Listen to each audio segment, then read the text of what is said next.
Good morning, class 10th, subject Political Science, chapter 4th, Gender, Caste and Religion. And today's topic is Religion and Communalism. Students, आज हम एक नए social difference के बारे में discuss करेंगे. Social division based on religion differences.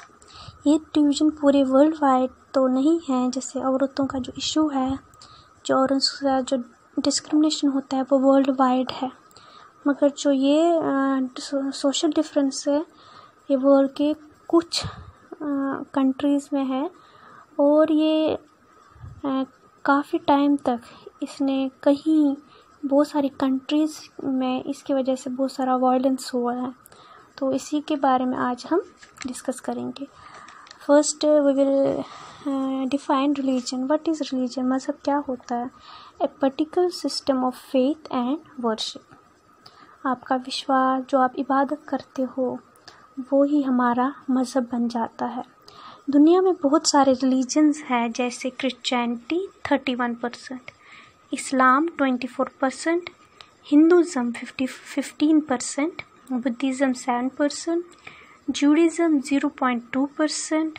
इसके अलावा ज़ोरास्ट्रियनिज़म, सिखिज़म, जैनिज़म, कन्फ्यूशनिज़म, तो ये और भी बहुत सारे रिलीजन हैं. जो मेजर है वो है Christianity, Islam, Hinduism and Buddhism and Judaism. So इसके आगे हम जो डिस्कस करेंगे वो है what is communalism. So student, जो कम्युनलिज़म है इसका मतलब होता है belief, when you believe that your religion is superior than other religion, और आप दूसरे रिलीजन के बारे में उसकी डिसरेस्पेक्ट करो, उसको ना मानो, तो उसी को हम कम्युनलिज़म बोलते हैं.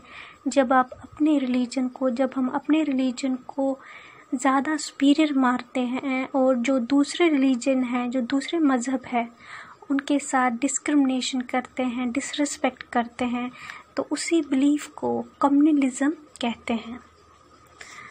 तो इंडिया में जो हम डिफरेंट, यहाँ पर भी बहुत सारे रिलीजन हैं और बहुत सारे रिलीजन यहाँ से निकले हैं, और जो मेन रिलीजन है इंडिया में वो है हिंदुज़म 80%, इस्लाम 14%, क्रिश्चियनिटी 2.3%, सिखिज़म 2%, बुद्धिज़्म 1%, जैनिज़म 0.4%. इसके अलावा ज़ोरास्ट्रियनिज़म एंड जूडिज़म.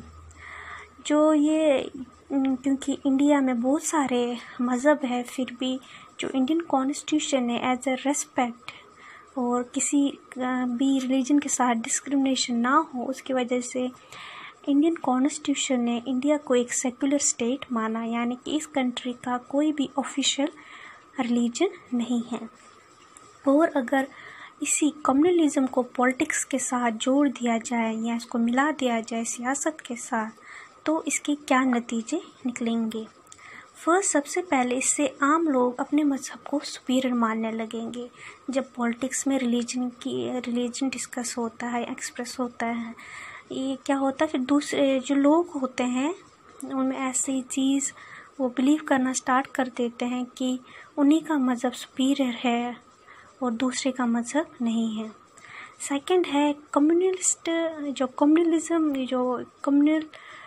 जो पॉलिटिक्स है, कभी कभी सेपरेट पॉलिटिकल यूनिट को भी बढ़ावा देता है, यानी कि अलग बंटवारा किसी भी कंट्री कर देता है. जैसे श्रीलंका में हुआ, जब श्रीलंकन गवर्नमेंट ने ऑन कम्युनल लाइंस बुद्धिस्ट, जो वहाँ का मेजॉरिटी रिलीजन था, मज़हब था, उसको ज़्यादा तरजीह दी, और तमिल्स, हिंदू और क्रिश्चियंस के जो रिलीजन हैं उनके कल्चर कस्टम को उन्होंने ज़्यादा तरजीह नहीं दी.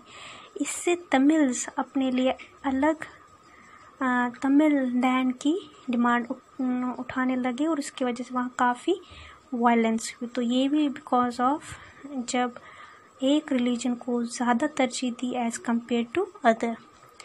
थर्ड है कि कभी कभी पॉलिटिकल पार्टी किसी खास मज़हब की चीज़ें, लीडर्स या लोगों को इमोशनल अपील करती है जब उनके मज़हब को वो देखती है, यानी कि उनके मज़हब की बिलीफ्स, फेथ्स को वो पॉलिटिक्स के साथ जोड़ देती है, ताकि कंट्री का एक मज़हबी तबका उनके साथ जुड़ जाए उनके जो सेल्फिश गोल्स हैं उनको पूरा करने में मदद करे। तो कुछ पॉलिटिकल पार्टीज, पॉलिटिकल लीडर्स मजहबी चीज़ों का इमोशनल अपील करके अपने सेल्फिश गेन के लिए कम्युनलिज्म का इस्तेमाल सियासत में करते हैं।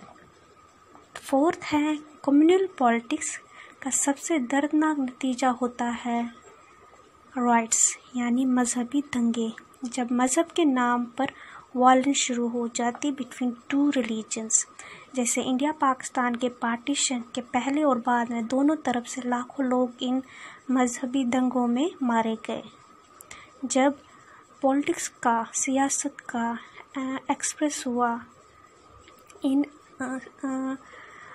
कम्युनल पॉलिटिक्स का, ये जो कम्युनलिज्म का इस्तेमाल स्टार्ट कर दिया गया इन सियासत, जब ये इंडिया पाकिस्तान का पार्टीशन चल रहा था कि कौन प्राइम मिनिस्टर बनेगा, हिंदू होगा कि मुस्लिम होगा, फिर उसके बाद जो पार्टीशन हुआ ऑन द बेसिस ऑफ कहाँ हिंदू ज़्यादा रहते थे, कहाँ मुस्लिम ज़्यादा रहते थे, और ये सारी चीज़ें जब सियासत में आई उसकी वजह से काफ़ी दर्दनाक दंगे हुए यहाँ पाकिस्तान में भी, इंडिया में भी, और दोनों तरफ लाखों लोग मारे गए और बेघर हुए।